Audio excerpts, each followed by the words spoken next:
эти ребята не согласны с тем, что финансы – это всегда скучно и серо. Непонятные цифры и сложные расчеты – теперь их приоритет. Школьники тщательно готовились к фестивалю финансовой грамотности. Сейчас им не страшна даже пирамида МММ. К этому фестивалю нас подготовили наши любимые учителя Абукар Джибраилович, Мария Мошариповна. Нам все помогали. После уроков мы подходили к ним. Они выдавали нам материал, мы изучали. При подготовке к конкурсу учителя делали акцент на сильные стороны детей. Кто-то гуманитарий, а кто-то силен в математике. Мы готовили их по, финансовой грамотности. Это в данном случае тесты проходили на самом сайте Финграм-тест, который у нас обучает этой финансовой грамотности. Смотрели разные видеоролики по данному направлению. На фестиваль отобрали 4 ученика, таков регламент. В итоге собралась умная, задорная, сообразительная команда «Экстремалы». Свои возможности они показали в первом же конкурсе, выиграть который помогло не только наличие необходимых знаний. Первый раунд – это деловая игра. Второй раунд – игротека. И третий раунд – не в деньгах счастье. В первом раунде, то есть деловая игра, нам приходилось копить баллы и покупать наклейки для того, чтобы оформить ватман. В конце первого тайма надо было защитить этот ватман. Мы его защитили и получили максимальный балл. То есть мы выиграли в первом тайме. Их не настраивали так, чтобы они боялись. Мы сказали им следующее. Поучаствуем. Будет призовое место, будет здорово.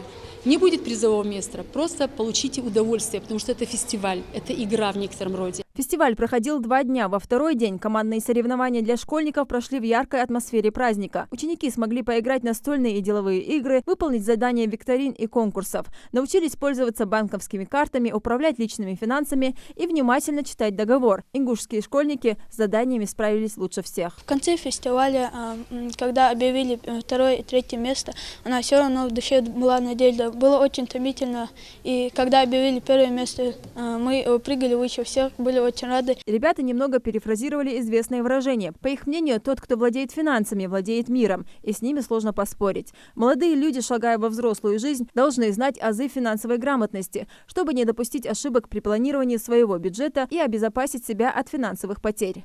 Но фестиваль дал им не только багаж знаний, а в первую очередь подарил яркие эмоции и новые знакомства. Я познакомился с многими новыми друзьями, в основном с девушками, с волонтеров, и они тоже нам очень помогали и поддерживали нас. Финансовый ликбез необходим не только детям, но и взрослым. В рамках фестиваля прошли просветительские семинары для педагогов и методистов, посвященные темам защиты прав потребителей финансовых услуг и грамотности для детско-юношеской аудитории. Были дискуссионные площадки, было приглашено очень много специалистов именно по проблемам обучения финансовой грамотности. Принимали в дискуссии участие и мы, я сама лично тоже выезжала на этот семинар со своими педагогами. Ну а обращаясь к этим ребятам, сейчас одноклассники даже не в шутку, а всерьез к именам добавляет академик независимости. Такой статус школьники получили на фестивале. Лейла Гайсанова, Хаваш Гойков, Новости 24.